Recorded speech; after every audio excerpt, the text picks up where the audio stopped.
You know, when you walk into a modern hospital room, there's this incredibly powerful illusion of total control. Oh, absolutely. It feels almost like you've stepped into the cockpit of a commercial airliner, right? Yeah. You've got IV pumps humming with exact volumetric precision and telemetry monitors tracking every millivolt of a heartbeat. Right, and sterile, individually wrapped packages for every possible procedure. Yeah.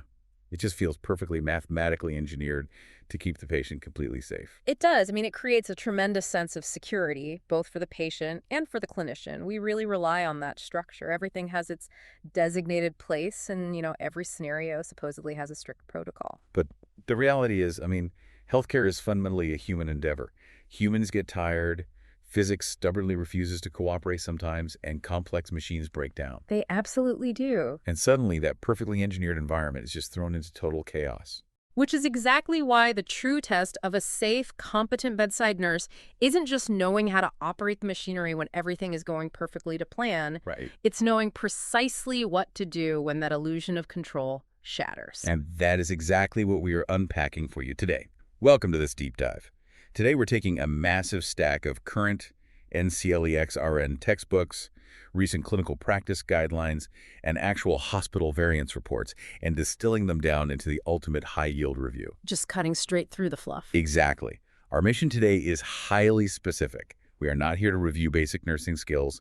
We are hunting for the core prioritization principles, the clinical judgments, and those really sneaky high-stakes traps the NCLEX loves to set for entry-level RNs. If we frame this around the core philosophy of the NCLEX, it always comes back to one thing, and that is patient safety above all else. Above all else. Right. The exam doesn't just want to verify that you can perform a sterile procedure. It wants to know if you can recognize the exact second a task is going off the rails, and what your very first action must be to protect the client.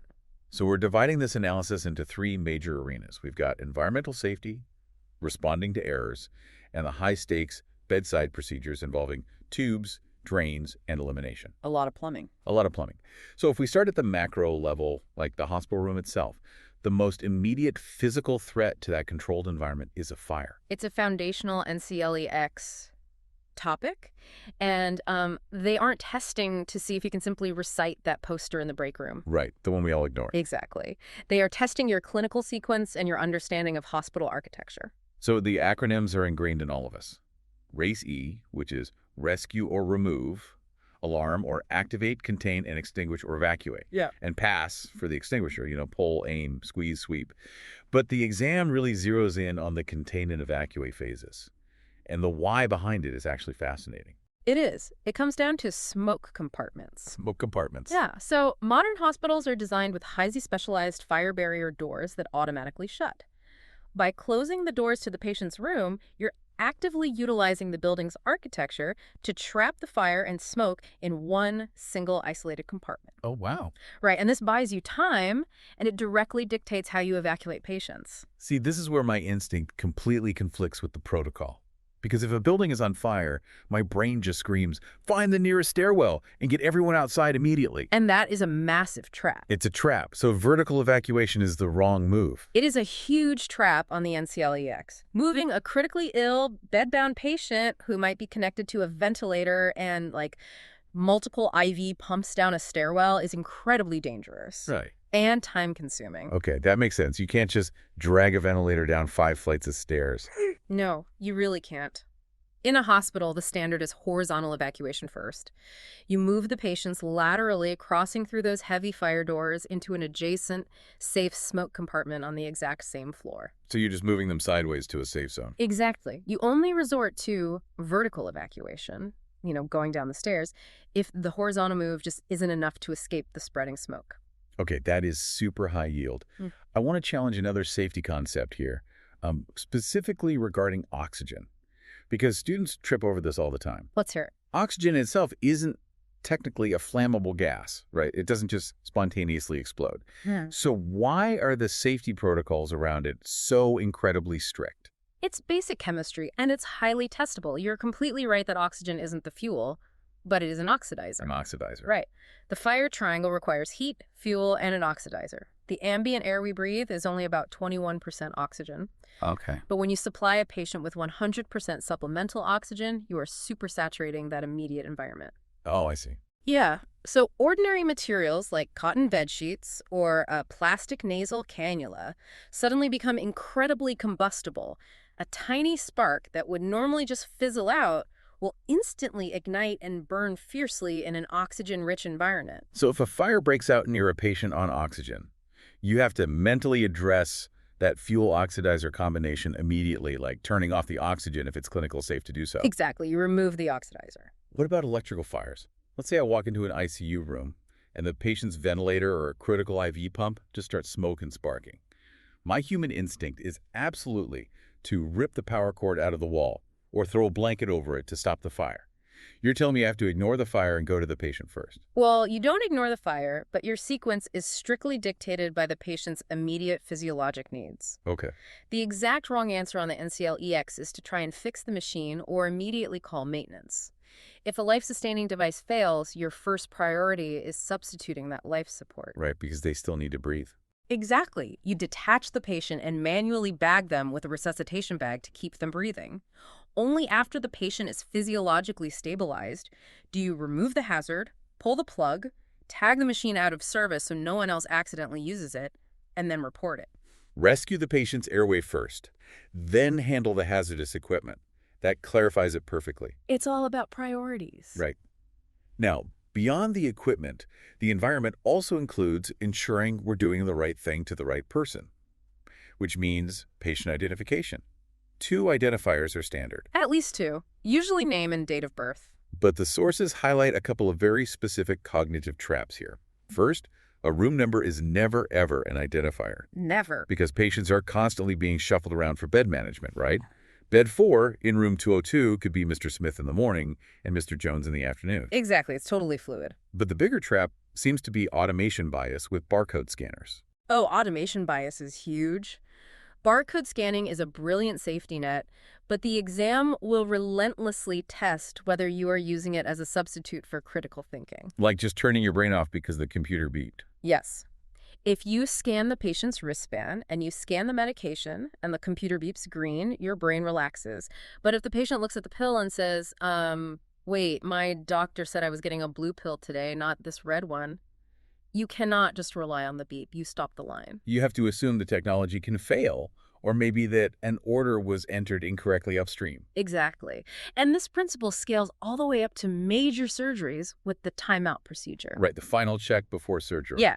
If you are in the OR doing the final timeout and the patient says, you're taking out my gallbladder, but the surgical consent form and the surgeon's notes say appendectomy, the nurse is obligated to halt the entire process. Just hit the brakes completely. You do not proceed until the incongruence is completely resolved. The NCLEX heavily rewards the nurse who acts as the ultimate gatekeeper for the patient. But, even when you close the fire doors, secure the oxygen, and meticulously double-check the barcodes, that illusion of a perfectly engineered hospital room eventually shatters because, well, humans are running it. We make mistakes. And that brings us to the moment every single nurse dreads, the clinical error. It is objectively the worst feeling in the world. Your heart just drops into your stomach. Oh, I bet. But how a nurse responds in that exact moment is one of the most critical safety concepts tested. Let's run a scenario based on the guidelines. You're a new nurse, you just pushed an IV medication, and you suddenly realize you grabbed the wrong vial. You just gave the wrong drug. Panic sets in. What is the absolute first action? The underlying logic here is identical to the sparking ventilator. Okay. You must assess the patient first. You have to evaluate their vital signs, stabilize them, and stop any ongoing harm. Once the patient is physiologically safe, then you notify the provider, chart the objective facts, and finally complete the incident report. So no paperwork until the patient is safe. Exactly. The most common distractor on the exam is choosing fill out the incident report or call the nurse manager as your initial action. Administrative tasks never supersede physiologic assessment. I was reading through the documentation guidelines, and I formulated an analogy that I think makes this division really clear. Well, I love a good analogy. Let's hear it. Imagine you're running a really busy restaurant. The patient's medical chart is exactly like the customer's final receipt. It's an objective, factual, time-stamped list of exactly what the patient consumed or experienced. vital signs interventions. Which provider was notified? That's a great way to frame it. And the incident report. So the incident report or variance report is like the internal kitchen memo between the restaurant manager and the head chef. Ah, It's the internal quality improvement document used to figure out why the kitchen keeps burning the steaks so they can fix their systems. You would never, ever staple an internal disciplinary memo to the customer's receipt. that is precisely the NCLEX trap. That's perfect. Yeah. Students will frequently choose the option to document in the patient's medical record, like medication error occurred, incident report completed. You never, ever write that. Wait, really? Never mention it. Never. The chart is a discoverable legal record of clinical care. By referencing an internal risk management document in the chart, you blur the lines of legal discoverability and introduce administrative paperwork into a clinical timeline. That makes so much sense. Chart only the facts. What you saw, what you did, and who you called. No blame, no opinions, and no mention of the incident report. Keep the customer's receipt and the kitchen memo totally separate. Huh. So what happens to those internal kitchen memos? The sources categorize errors into three main buckets, right? Near misses, adverse events, and sentinel events. Let's start with the near miss, because this is where a lot of systemic improvement actually happens. A near miss is an error that was caught right before it reached the patient. Like you drew up the wrong insulin dose, but you caught it during your final check. My instinct there would be, whew, dodged a bullet, no harm, no foul. Why do I need to spend 20 minutes filling out a report if the patient is totally fine? Because if you don't report it, you are corrupting the data pool the hospital uses to prevent future deaths. Oh, wow. Yeah, if the insulin vials for 2 different concentrations look identical and you almost made a mistake, it means another nurse absolutely will make that mistake tomorrow when they are tired. Right, because the system is setting them up to fail. Exactly. Reporting near misses forces the system to redesign the physical environment, like changing the vial colors, before actual harm occurs. So it's not about telling on yourself, it's about fixing the broken design. Precisely. Now, if an error does reach the patient and causes some level of harm, that's an adverse event. But the most heavily tested category is the sentinel event. Sentinel, like a guard or a warning. Think of the word sentinel as a massive warning beacon. This is an event that results in severe temporary harm, permanent harm, or death, like a wrong site surgery or a fatal medication overdose. These require immediate, massive systemic investigations. Which brings us to the concept of just culture. Because if a hospital operates on a purely punitive model, where the immediate reaction to any mistake is to fire the nurse, nurses are going to be terrified. And terrified people hide their mistakes. And hidden mistakes are deadly. Right. A just culture recognizes that the vast majority of errors are systemic failures, not individual negligence. It focuses on investigating why the system allowed the error to happen. Like, was the nurse working a 16-hour shift? Were the medications stored improperly? Exactly. It distinguishes between a simple human mistake, at-risk behavior, and reckless behavior. This framework encourages nurses to report errors honestly without the fear of reflexive punishment. Because you can't fix a system if you don't know it's broken. Exactly. Let's shift our focus from the broad safety systems down to the actual physical bedside. This podcast is brought to you by NCLEX Review Pro. Visit NCLEX-ReviewPro.com to explore all resources. If we're talking about clinical procedures, the most highly tested areas for entry-level RNs invariably involve the plumbing, tubes, drains, and elimination. And rightfully so, because anytime you are inserting a tube blindly into a human body, you carry a massive risk of causing iatrogenic harm. Meaning harm caused by the medical treatment itself. Yes. Let's look at nasogastric, or NG, tubes. You're threading a tube down the esophagus and just hoping it ends up in the stomach. The clinical danger here is immense, right? It really is. The primary risk is that instead of going down the esophagus, the tube slips forward into the trachea and down into the lungs. Ouch. Yeah, and if you start feeding a patient through a tube that is coiled in their lung, the results are catastrophic. So how do we guarantee it's in the right place before we use it? Yeah. Because older textbooks always talk about the whoosh test. Injecting a bolus of air into the tube and listening over the stomach with a stethoscope for a whoosh sound. That is a classic NCLEX trap.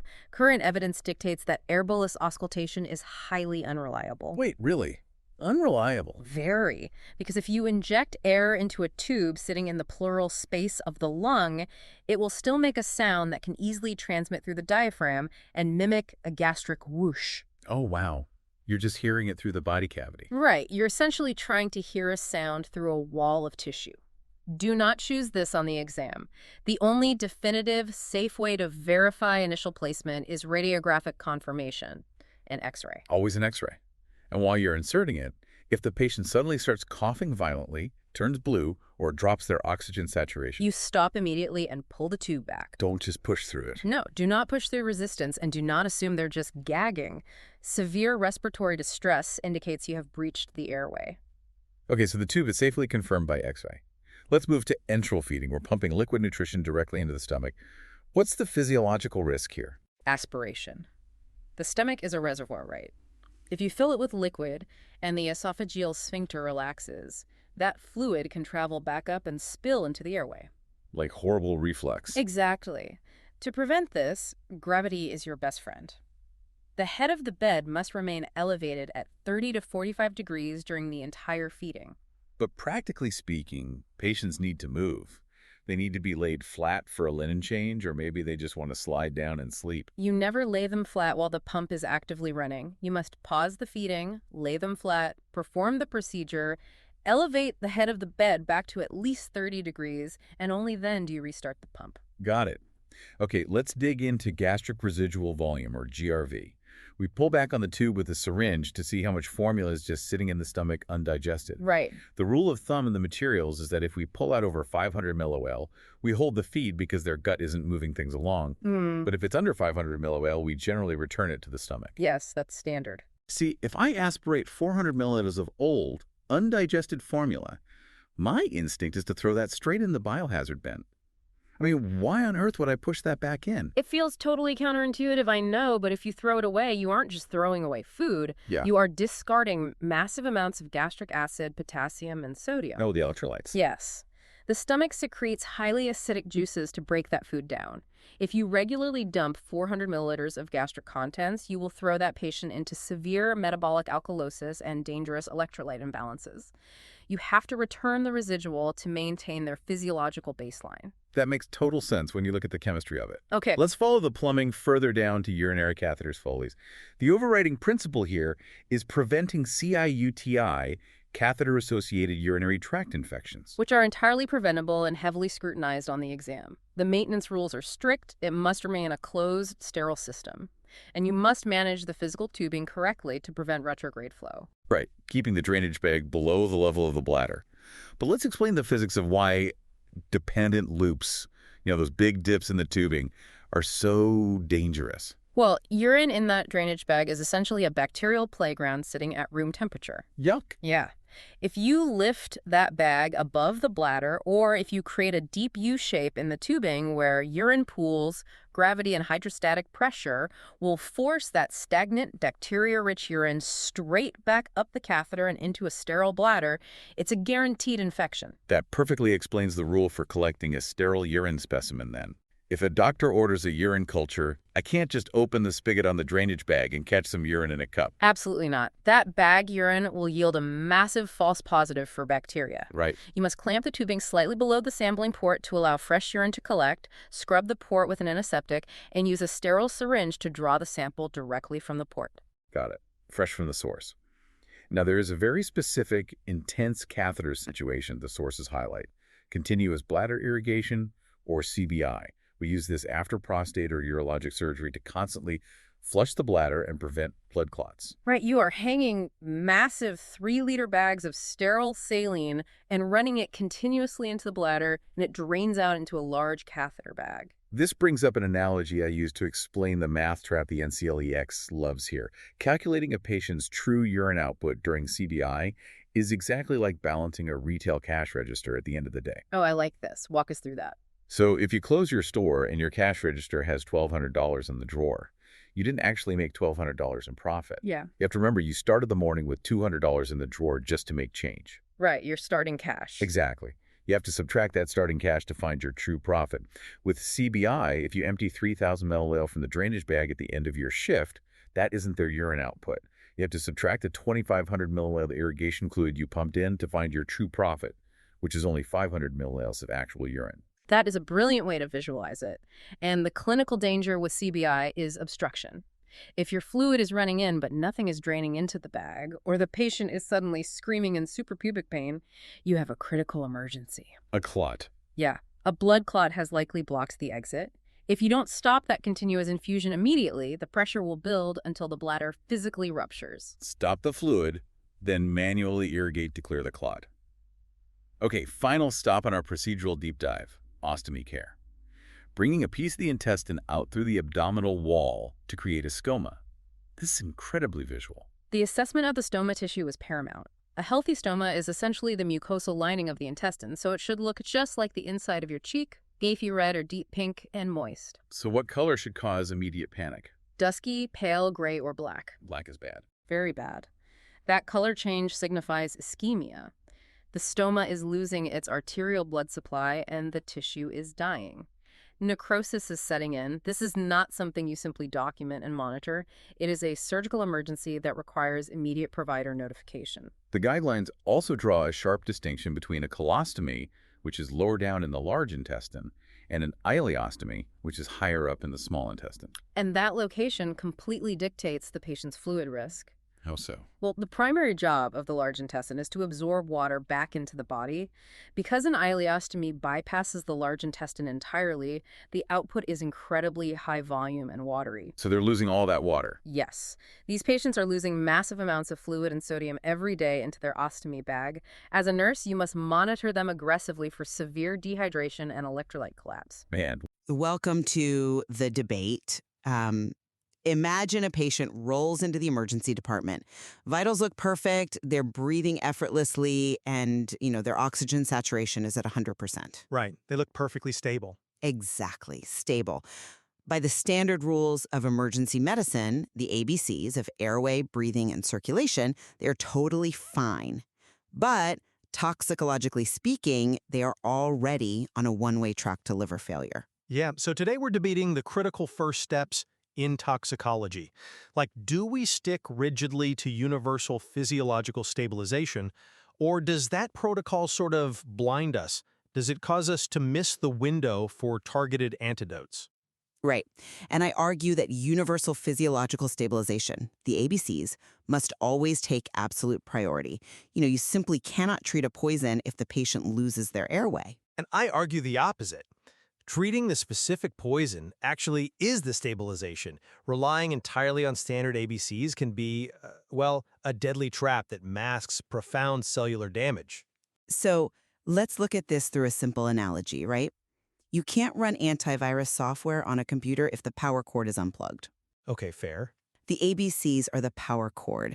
If someone comes in with, say, organophosphate poisoning from agricultural pesticides, they are in a massive cholinergic crisis. I mean, their nervous system is stuck in overdrive. Right, their parasympathetic system is just flooding their lungs with fluid.